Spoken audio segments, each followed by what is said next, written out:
Hello बच्चों, कैसे हो आप सब। आज हम स्टार्ट करेंगे chapter number 14 class 12th biology में important and common human disease. और आज अब करने वाले हैं इसका पार्ट सेकंड। अगर अभी तक आपने पार्ट फर्स्ट विजिट नहीं किया हो तो इस कार्ड पर क्लिक करके पार्ट फर्स्ट विजिट कर सकते हैं। पार्ट सेकंड में अपन स्टार्ट करने वाले हैं कौन सी, वायरल डिजीज, जो कि वायरस से होती है। तो सबसे फर्स्ट डिजीज स्टार्ट करते हैं जो वायरस से होती है, जो कि है एड्स। सबसे पहले तो आपको इसकी फुल फॉर्म याद करनी होगी, जो आपने अर्लियर क्लासेज में की होगी। एड्स की फुल फॉर्म क्या होती है, एक्वायर्ड इम्यूनो डेफिशिएंसी सिंड्रोम। और ये एक वायरल डिजीज है। और किस वायरस से होती है, HIV से, जिसकी फुल फॉर्म क्या होती है, ह्यूमन इम्यूनो डेफिशिएंसी वायरस। सबसे पहले अपन देखते हैं इसका स्ट्रक्चर कैसा है।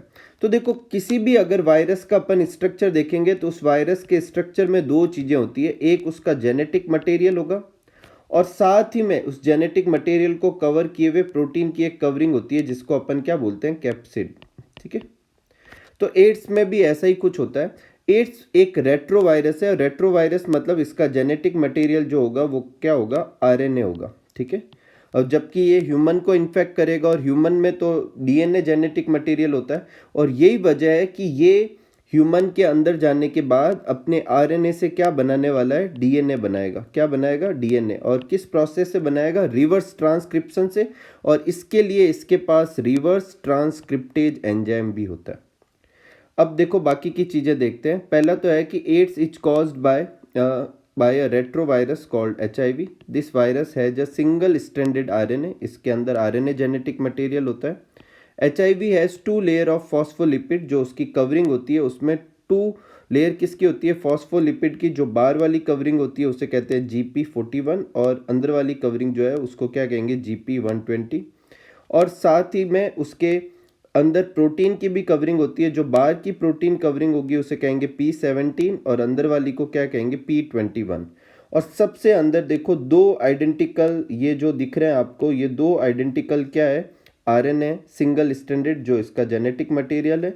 और ये जो आप देख पा रहे हैं, ये दो जो सर्कुलर स्ट्रक्चर ड्रॉ किए हैं, ये क्या है, रिवर्स ट्रांसक्रिप्टेज, जो कि क्या है, एंजाइम। और ये रिवर्स ट्रांसक्रिप्टेज क्या करेगा, रिवर्स ट्रांसक्रिप्शन करके RNA से क्या बनाएगा, DNA। ठीक है। इतना आप सब जानते हैं। जनरली क्या होता है, जीन एक्सप्रेशन करते समय पहले DNA होता है। DNA से क्या बनता है, RNA बनता है। क्या बनता है, RNA। और फिर RNA से क्या बनती है, प्रोटीन। क्या बनती है, प्रोटीन। ठीक है। तो जनरली पहले DNA से RNA बनता है, इसको कहते हैं अपन ट्रांसक्रिप्शन। और फिर RNA से प्रोटीन बनेगी, जिसे क्या कहेंगे, ट्रांसलेशन। लेकिन ये जो वायरस होता है, ये जैसे ही किसी ह्यूमन के अंदर जाता है तो RNA से क्या बनाता है, DNA। और ये प्रोसेस जो होता है रिवर्स ट्रांसक्रिप्शन कहलाता है। और ये करने के लिए इसके पास एंजाइम होता है, कौन सा, रिवर्स ट्रांसक्रिप्टेज। तो ये आपके जो देख पा रहे हो, ये आपको सबसे पहले ड्रॉ करना आना चाहिए। और ये आपको थ्योरी लिखनी है। ये अपन को किसके बारे में लिखना है, अगर HIV वायरस के स्ट्रक्चर के बारे में आता है तो ये डिस्क्रिप्शन अपन को नोट करना है, कोई प्रॉब्लम नहीं। नेक्स्ट है अपने मोड ऑफ इन्फेक्शन, मतलब किस तरीके से HIV जो होता है वो एक पेशेंट से दूसरे हेल्दी पर्सन में ट्रांसफर हो सकता है। तो देखो, जो HIV जो है वो एक सेक्सुअली ट्रांसमिटेड डिजीज है। और सेक्सुअली ट्रांसमिटेड डिजीज जो होती है वो सबसे पहले तो किस मोड से फैलेगी, सेक्सुअल कांटेक्ट या अनसेफ सेक्स से। दूसरा जो होता है वो ब्लड ट्रांसफ़र से भी फैल सकती है। अगर इन्फेक्टेड पर्सन का ब्लड अपन किसी और हेल्दी पर्सन में चढ़ा दे तो उसको भी क्या हो सकता है, HIV से वो क्या हो सकता है, उसमें HIV चला जाएगा और उससे भी एड्स हो जाएगा। या फिर ऑर्गन और टिश्यू डोनेशन हो, किससे, इन्फेक्टेड पर्सन से, तो भी HIV फैल सकता है। या फिर इन्फेक्टेड नीडल। अब नीडल दो तरीके में यूज की जाएगी। जनरली नीडल क्यों यूज करते हैं, मेडिसिन वगैरह ट्रांसफ़र करने के लिए जो डॉक्टर लोग यूज करते हैं। तो हो सकता है कि लास्ट टाइम उन्होंने किसी HIV पेशेंट को नीडल लगाई थी और अब वो ट्रांसफ़र, मतलब वही नीडल से वो किसी हेल्दी पर्सन को इंजेक्शन लगा दे। तो ये ब्लड मतलब जो जो होगा, HIV जो होगा वो पेशेंट से किस में चला जाएगा, हेल्दी में। यही वजह है कि आजकल आप देखते हैं यूजेबल, मतलब यूज एंड थ्रो जो होती है, डिस्पोजेबल जो होती है, वो इंजेक्शन यूज करते हैं। किसी ज़माने में पहले एक ही इंजेक्शन यूज करते थे, स्टील का। ठीक है। तो उस दौरान ये प्रॉब्लम रहती थी कि इन्फेक्टेड नीडल होने की वजह से एड्स जो होता वो ट्रांसफ़र हो सकता था। या फिर कुछ लोग जो होते हैं वो ड्रग्स लेते हैं। वैसे तो ड्रग्स लेना ही नहीं चाहिए, लेकिन क्या करते हैं, वो ड्रग्स लेते समय पहले उसी नीडल से वो खुद ले लेते हैं, फिर उसी नीडल से उनके फ्रेंड वगैरह ले लेते हैं। तो इस तरीके से भी वो नीडल, इन्फेक्टेड नीडल एक पर्सन से दूसरे पर्सन में क्या कर सकती है, एड्स ट्रांसफ़र कर सकती है। और एक लास्ट तरीका बचता है कि अगर मदर को एड्स हो रखा है तो वो न्यू बॉर्न को भी हो जाएगा। तो ये जो 5 मोड है, इस तरीके से क्या होता है कि एचआईवी जो होता है वो पेशेंट से किसके अंदर ट्रांसफ़र हो सकता है, हेल्दी पर्सन में। तो ये मोड ऑफ इन्फेक्शन है। नेक्स्ट है एचआईवी के सिम्टम्स क्या है। तो सबसे खतरनाक बात जो इस एचआईवी की होती है वो यही होती है कि अर्ली स्टेज में कोई सिम्टम्स ही नहीं आते, ऐसा लगता ही नहीं है पर्सन को कुछ हुआ, और काफ़ी साल वो नॉर्मल लाइफ जीता है, ठीक है। और यही वजह है कि इस दौरान वो और सारे लोगों को भी क्या कर सकता है, इन्फेक्ट कर सकता है। ऊपर दिए गए मोड में से किसी भी मोड की हेल्प से वो किसी और में भी ट्रांसफ़र हो सकता है एचआईवी।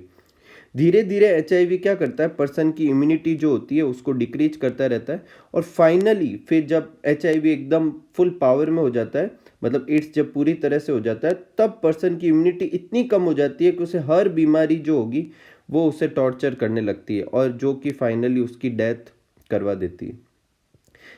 इनिशियल लेवल में जब थोड़े दिन बाद में सिम्टम्स आने स्टार्ट होते हैं तो पहले फीवर आता है, उसके बाद वेट लॉस होने लगता है, बहुत ज़्यादा स्वेटिंग होती है। ये इनिशियल सिम्टम्स होते हैं जब सिम्टम्स आने लगते हैं, और उसके बाद तो फिर प्रॉब्लम और बढ़ती जाती है। हर कोई बीमारी उस पर्सन को होने लगेगी क्योंकि उसका इम्यून सिस्टम बिल्कुल क्या हो चुका है, वीक हो चुका है, और अल्टीमेटली वो क्या हो जाएगा, डेड हो जाएगा, ठीक है। तो ये अपने मोड ऑफ इन्फेक्शन और सिम्टम्स थे किसके, एड्स के।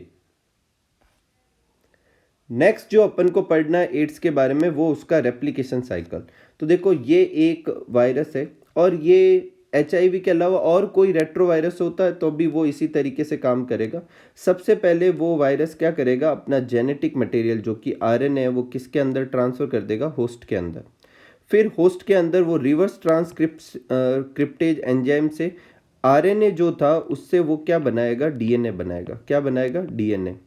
और ये डीएनए जो है वो होस्ट के जीनोम के अंदर क्या कर देगा, ट्रांसफ़र। अब होस्ट का जो जीन डीएनए था उसके साथ इसने इनकॉर्पोरेट कर दिया खुद का जो डीएनए था, वायरल डीएनए। अब ये होस्ट से अपने लिए काम करवाएगा, खुद के लिए जेनेटिक मटेरियल बनवाएगा, खुद के लिए प्रोटीन की कवरिंग बनवाएगा, और बहुत सारे क्या बनाएगा, नए वायरस बनाने लगेगा जो इस होस्ट की सेल से बाहर आएंगे और दूसरी सेल को क्या करेंगे, इन्फेक्ट करेंगे। तो ये जो तरीका चलता है रेप्लिकेशन साइकिल का। तो अगर आपको पूछे कि एचआईवी का रेप्लिकेशन किस तरीके से चलता है या इन्फेक्शन साइकिल किस तरीके से चलता है, तो इस तरीके से। आइए आपको डायग्राम बनाना, ये 2 लाइनें भी लिख दें, कोई प्रॉब्लम नहीं। नेक्स्ट है कि एचआईवी का प्रिवेंशन कैसे हो सकता है। तो सबसे पहले है कि फ्रेश और डिस्पोजल नीडल यूज करनी चाहिए, use and throw needle use करनी चाहिए। दूसरा, ब्लड ट्रांसफ़र करते समय पहले ये आइडेंटिफिकेशन कर लेना चाहिए कि उस पर्सन को तो एचआईवी नहीं हो रखा, मतलब एड्स नहीं हो रखा। तो ट्रस्टेड डोनेशन कैंप से ही आपको क्या करना चाहिए, ब्लड लेना चाहिए। जो सेफ सेक्स जो है वो अगला मेथड होता है जिससे अपन क्या कर सकते हैं, सारी एसटीडीज से बच सकते हैं। एचआईवी नहीं, एड्स ही नहीं, दूसरी एसटीडीज जो सेक्सुअली ट्रांसमिटेड डिजीज होती है उनसे बच सकते हैं। इन्फेक्टेड मदर, अगर मदर को मान लो किसी फीमेल को एचआईवी हो रखा है या एड्स हो रखा है, तो उससे प्रेगनेंसी कंसीव ही नहीं करनी चाहिए, क्योंकि उसका जो न्यूबॉर्न होगा वो उसको भी क्या होगा, एड्स होगा।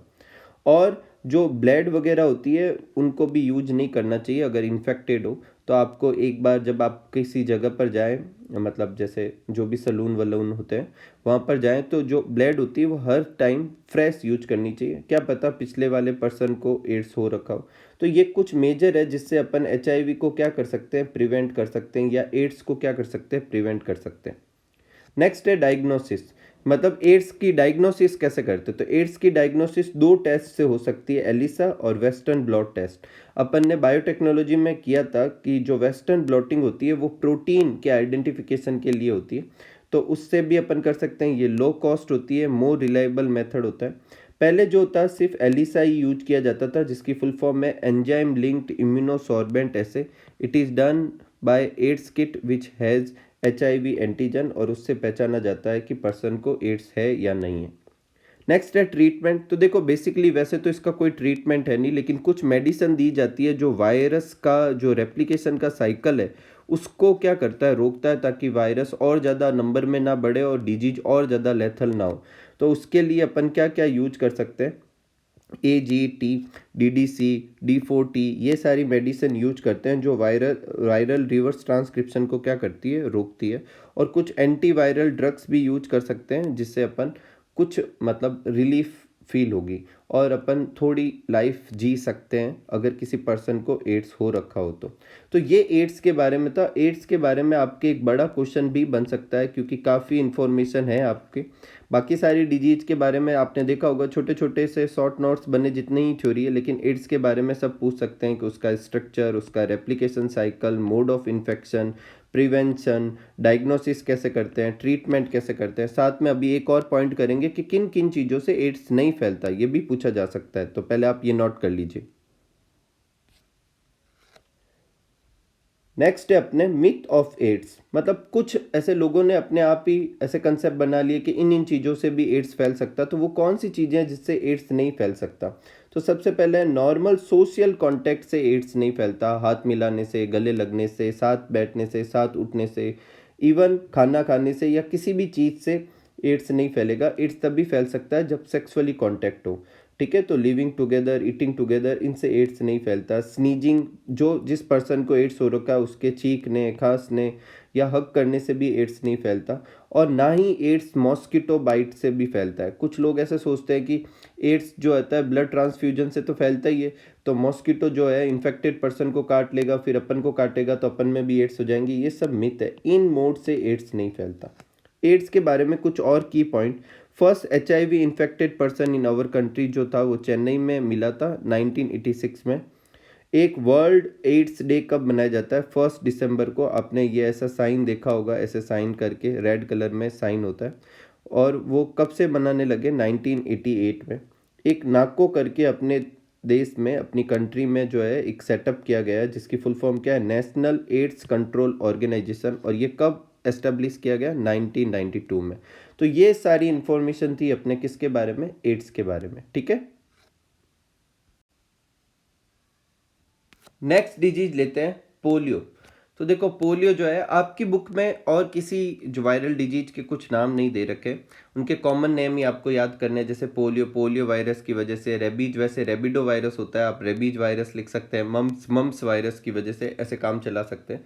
तो पोलियो अपन किसकी वजह से, पोलियो वायरस की वजह से।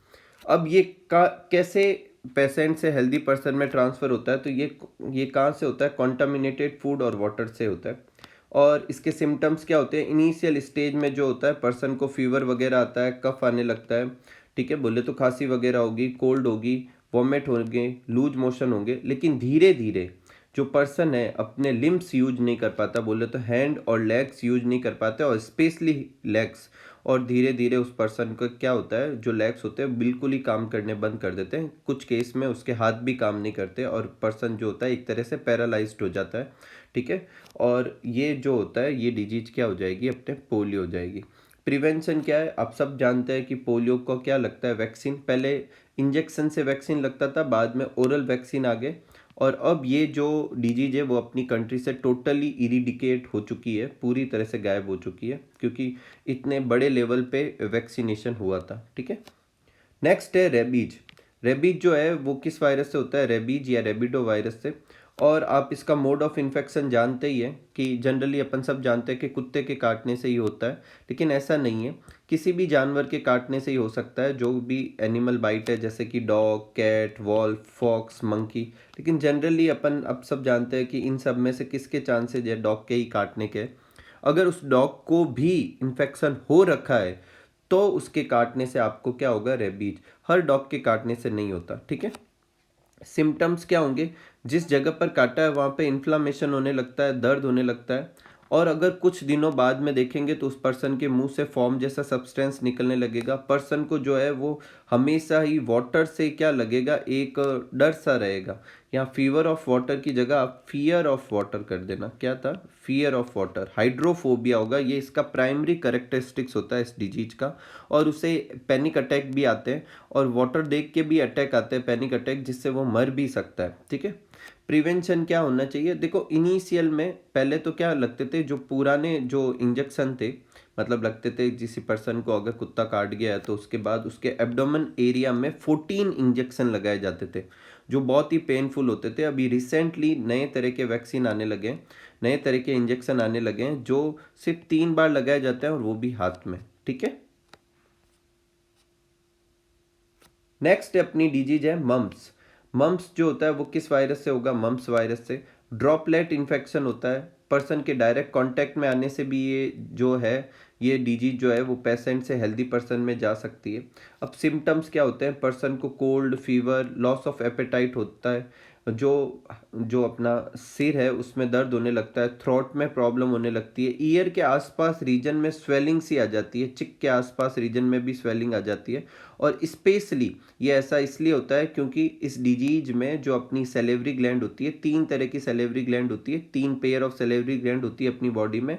उसमें से जो एक कौन कौन सी होती है? पैरोटिड, सब मैक्सिलरी, सब लिंगुअल। इसमें से पैरोटिड ग्लैंड जो होती है उसमें स्वेलिंग आ जाती है और इस वजह से अपने चिक के आसपास, ईयर के आसपास के पोर्शन में क्या होने लगती है? स्वेलिंग होती है और बहुत ही दर्द भी होने लगता है।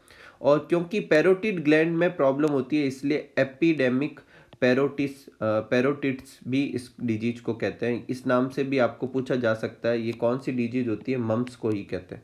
प्रिवेंशन क्या होगा? ये डिजीज डायरेक्ट कांटेक्ट से फैलती है तो जिन पर्सन को हो रखी है उनसे दूर रहना चाहिए अपन को। उनके जो भी वो मटेरियल यूज करते हैं जब तक वो बीमार है उन मटेरियल को अपन को यूज नहीं करना चाहिए। और फिर बाकी तो आपको पता ही है, एंटीवायरल ड्रग्स वगैरह डॉक्टर लोग देंगे और जो स्वेलिंग कम करने के लिए, दर्द कम करने के लिए जो होती है मेडिसिन वगैरह डॉक्टर देते हैं, उससे इसका क्या हो जाएगा? इलाज हो जाएगा। ठीक है, नेक्स्ट है अपने इन्फ्लुएंजा। इन्फ्लुएंजा जो होता है वो किस वायरस से होता है? इन्फ्लुएंजा वायरस से होता है। और इस केस में जो पर्सन के अभी अपन सिम्टम्स करेंगे तो क्या होगा? कफ और स्नीज। और मैं पहले से ही डिस्कस कर चुका हूँ कि कफ और स्नीज होने पर उस पर्सन का मोड ऑफ इन्फेक्शन या उस डिजीज का मोड ऑफ इन्फेक्शन क्या होगा? ड्रॉपलेट इन्फेक्शन होगा। मतलब जो पर्सन बोलेगा या छींकेगा या खांसेगा उससे जो ड्रॉप्स बाहर आएगी उससे दूसरे पर्सन को क्या हो सकती है? बीमारी हो सकती है। ठीक है, उसके जो खांसने या छींकने से जो म्यूकस बाहर आ रहा है, उसकी ड्रॉप जो आ रही है, सलाइवा जो निकल रहा है, किसी भी चीज़ से क्या हो सकता है? हेल्दी पर्सन भी बीमार हो सकता है। ठीक है, नेक्स्ट है सिम्टम्स। देखते हैं सिम्टम्स क्या होते हैं। तो इस केस में सिम्टम्स क्या है कि पेशेंट के हैंड, हेड, लेग्स, बैक, ये सब में क्या होने लगता है? दर्द होने लगता है। सीवरिंग होती है क्योंकि बहुत ज़्यादा ही ठंड के साथ में क्या होता है? आपको फीवर आने लगता है, हाई फीवर होगा, बॉडी एक होगी, कफ खांसेगा पर्सन, जुकाम वगैरह हो जाएगा। ठीक है, प्रिवेंशन क्या है? सबसे अच्छा प्रिवेंशन है जिन पर्सन को फ्लू हो रखा है उनसे दूर रहिए। बाकी डॉक्टर लोग आपको एंटीवायरल ड्रग्स वगैरह देते ही हैं जिससे इसका क्या कर सकते हैं? अपन क्योर भी कर सकते हैं। नेक्स्ट है स्मॉल पॉक्स। देखो स्मॉल पॉक्स दो, देखो पॉक्स जो है 2 डिजीज के नाम में आते हैं, एक स्मॉल पॉक्स और एक होता है चिकन पॉक्स। ठीक है, चिकन पॉक्स जो होता है वो कंपेरेटिवली लेस लेथल होता है। जिन पर्सन को चिकन पॉक्स होता है 10 से 15 दिन में वो खुद भी सही भी हो जाते हैं और ऑलमोस्ट इन केस में देखा गया है कि 15 दिन के बाद में जो पर्सन सही होगा उसे लाइफ टाइम चिकन पॉक्स के टूवर्ड्स में इम्यूनिटी भी मिल जाती है। लेकिन स्मॉल पॉक्स के केस में ऐसा नहीं होता था इसलिए बोल रहा हूँ क्योंकि अब ये डिजीज जो है पूरे वर्ल्ड से गायब हो चुकी है। लेकिन जब ये होती थी तो ये बहुत ही ज़्यादा लेथल डिजीज थी। तो इसे अपन नॉर्मल जो अपन को आम जिंदगी में चिकन पॉक्स होते हैं उनसे कंपेयर ना करें, ये अलग है। ठीक है, ये किससे होता था? पॉक्स वायरस से होता था और ड्रॉपलेट इन्फेक्शन से ये फैलता था। साथ में जिन पर्सन को हो रखा था उनके डायरेक्ट कांटेक्ट में आने से भी ये फैल सकता था। सिम्टम्स क्या होते थे? हाई फीवर होती थी, वीकनेस होती थी, बॉडी के ऊपर क्या होते थे? रेसेस हो जाते थे जिसके अंदर फ्लूइड भी भर जाता था, बाद में वो सूख के वो फ्लूइड नीचे गिरता था और उसके ऊपर जहाँ से वो नीचे गिरते थे वहाँ पे परमानेंट स्कैर्स भी बन जाते थे। तो मतलब चिकन पॉक्स के केस में आपने देखा होगा कि जब अपन सही हो जाते हैं तो हार्डली कोई 1-2 स्पॉट रह जाते हैं, लेकिन स्मॉल पॉक्स के केस में तो उस पूरी जगह पर क्या होता था? ये ऐसे कैसे स्पॉट रह जाते थे। ठीक है, और पर्सन इससे मर भी सकता था, इतना ज़्यादा ये लेथल था। प्रिवेंशन क्या था उस समय की? जो पर्सन को हो रखा है उससे डायरेक्ट कांटेक्ट नहीं रखना चाहिए अपन को, पॉक्स वैक्सीन यूज करना चाहिए और पेनिसिलिन और सल्फर ड्रग्स के यूजेज से उसका क्योर किया जा सकता है। अब ये डिजीज जो है वो कम्प्लीटली अपनी कंट्री से, वर्ल्ड से गायब हो चुकी है। तो WHO ने इसे डिक्लेयर कर चुका है कि ये कम्प्लीटली इरेडिकेट कर चुके हैं अपन स्मॉल पॉक्स को। ठीक है, लेकिन मैं फिर रिपीट कर रहा हूँ, इसे चिकन पॉक्स से कंफ्यूज नहीं करना है जो अभी भी होती है और इतनी लेथल डिजीज नहीं होती। ठीक है, नेक्स्ट अपने हैं हेपेटाइटिस। तो देखो आपको एड्स के अलावा हेपेटाइटिस भी एक बड़ा क्वेश्चन हो सकता है। एक चीज़ और बता देता हूँ, आपकी बुक में जॉन्डिस भी था। तो जॉन्डिस के जो सिम्टम्स होंगे वो सारे हेपेटाइटिस ए के जैसे होंगे। तो हेपेटाइटिस ए का जो डिस्क्रिप्शन है आप जॉन्डिस में लिख सकते हैं, ठीक है। तो अपन देखते हैं हेपेटाइटिस क्या है। हेपेटाइटिस एक वायरल डिजीज है जो 6 टाइप की वायरस से फैल सकती है। और 6 टाइप कौन से होते हैं? Hepatitis A virus, B virus, C virus, D virus, E virus, भावनाओं में नहीं बहना है, अगला एफ नहीं होगा, क्या होगा? जी वायरस होगा, ठीक है। अब इसमें से दो जो होते हैं वो ज़्यादा मतलब लेथल और इम्पोर्टेंट होते हैं, हेपेटाइटिस ए और हेपेटाइटिस बी। बी ज़्यादा खतरनाक होता है और इन दो के बारे में ही अपन को स्टडी करना है। सबसे पहले देखते हैं हेपेटाइटिस ए। इसे आप जॉन्डिस का डिस्क्रिप्शन समझ सकते हैं। तो देखो इसे जनरली जॉन्डिस कहते हैं। इसमें क्या होता है? लीवर डैमेज होने लगता है और ये किसकी वजह से होता है? हेपेटाइटिस ए वायरस को, जिसे शॉर्ट में HAV, एच बोले तो हेपेटाइटिस ए का जगह ए और वी का मतलब वायरस। और ये जो होता है ये किस वजह से होता है? कॉन्टामिनेटेड फूड और वाटर से हो सकता है। अब इसमें क्या होगा? पर्सन को फीवर आने लगता है, भूख कम लगती है, वॉमिट जैसा होता है, हेडेक होने लगता है, पर्सन वीक होने लगता है, लीवर में स्वेलिंग आ जाती है। और क्योंकि लीवर प्रॉपरली वर्क नहीं करता तो ब्लड में बिलीरुबिन की नंबर बढ़ने लगती है, जिससे आई, नेल्स ये सब पीले दिखने लगते हैं। क्यों दिखेंगे? क्योंकि बिलीरुबिन कैसा होता है? येलो कलर का पिगमेंट होता है। यूरिन भी येलो कलर की आती है, यही वजह से आम भाषा में पीलिया जॉन्डिस कहते हैं, ठीक है। तो ये अपने किसके बारे में था? हेपेटाइटिस ए के बारे में। नेक्स्ट है हेपेटाइटिस बी, जो कि ज़्यादा लेथल बीमारी है। और ये इतनी लेथल है, सिर्फ हेपेटाइटिस ए से नहीं, इवन HIV से भी ज़्यादा डेंजरस बीमारी है, ठीक है। और ये जो होता है इसे सीरम हेपेटाइटिस भी कहते हैं। ये हेपेटाइटिस बी वायरस की वजह से होता है, इसलिए इसको HBV भी कह सकते हैं। H बोले तो हेपेटाइटिस, बी बोले तो बी और वी से वायरस, ठीक है। This virus is a DNA virus. ये एक तरह का DNA वायरस है जो कि HIV से क्या होता है? ज़्यादा खतरनाक होता है। और ये जो होता है सबसे पहली बार ऑस्ट्रेलियन ट्राइबल में डिस्कवर किया था डॉक्टर ब्लूमबर्ग ने, और यही वजह इसे ऑस्ट्रेलियन एंटीजन डिजीज भी कहते हैं। मोड ऑफ इन्फेक्शन का तरीका क्या होगा? इन्फेक्टेड ब्लड से ये डिजीज ट्रांसफर हो सकती है। मतलब हेपेटाइटिस ए के कंपेयर में इसके इन्फेक्शन के ज़्यादा चांसेज रह सकते हैं। और ये नीडल से भी फैल सकती है, ब्लड ट्रांसफ्यूजन से भी फैल सकती है, सेक्सुअल इंटरकोर्स से भी फैल सकती है, मतलब ये एक तरह की STD भी हुई। और प्रेग्नेंट लेडी से न्यूबॉर्न में भी जा सकती है, ठीक है। सिम्टम्स क्या होते हैं? फीवर आने लगता है। और जो जॉन्डिस के अपन ने जो अभी हेपेटाइटिस ए में जो भी सिम्टम्स लिखे वो सारे सिम्टम्स इसमें भी होते हैं। वॉमिट आने लगती है, dark urine, dark yellow colour की यूरिन होती है, लो एपेटाइट होता है, पर्सन वीक हो जाता है, लीवर में स्वेलिंग आ जाती है, ठीक है। और अगर अनट्रीटेड रहे तो लीवर में कैंसर तक भी हो सकता है, ठीक है। तो ये ज़्यादा लेथल डिजीज है। नेक्स्ट है इसका डायग्नोसिस। तो देखो जो अपन ने देखा था कि हेपेटाइटिस जो होता है वो कितने तरह का होता है? 6 तरह का। तो उसके आइडेंटिफिकेशन कैसे करते हैं? तो जब हेपेटाइटिस होगा तो पर्सन की इम्यून बॉडी जो होती है वो एंटीबॉडी बनाने लगती है, जो जनरली कौन सी होती है? IgM टाइप की होती है। और ये जो एंटीबॉडी बनेगी, अलग अलग एंटीजन के लिए अलग अलग तरह की एंटीबॉडी बनती है, और उन एंटीबॉडी से ही अपन पता कर सकते हैं कि किस तरह का हेपेटाइटिस हुआ है, ठीक है। प्रिवेंशन क्या है? जनरली ये फूड से और वाटर से फैलता है, इस वजह से फ्रेश और क्लीन वाटर जो होता है वो अपन को ड्रिंक करना चाहिए। डिस्पोजेबल नीडल्स वगैरह यूज करनी चाहिए। सेफ सेक्स होना चाहिए। हेपेटाइटिस जिस पर्सन को हो रखा है उससे ब्लड ट्रांसफ्यूजन नहीं करना चाहिए, ना ऑर्गन डोनेशन लेना चाहिए। हेपेटाइटिस के वैक्सीन लगवाने चाहिए और एंटीवायरल ड्रग से इसका क्या करा सकते हैं? इलाज करवा सकते हैं। इस तरीके से अपने इस चैप्टर का जो पार्ट सेकंड है वो भी पूरा हो गया, जिसमें अपन ने क्या की थी? Viral disease. नेक्स्ट वीडियो में अपन करने वाले हैं प्रोटोजुआ से होने वाली डिजीज और हेलमंथीज से होने वाली डिजीज। तो मिलते हैं अगले वीडियो में, तब तक आप सब लोग खूब सारा हार्डवर्क कीजिए, खूब खुश रहिए, खूब मस्त रहिए। Thank you for watching.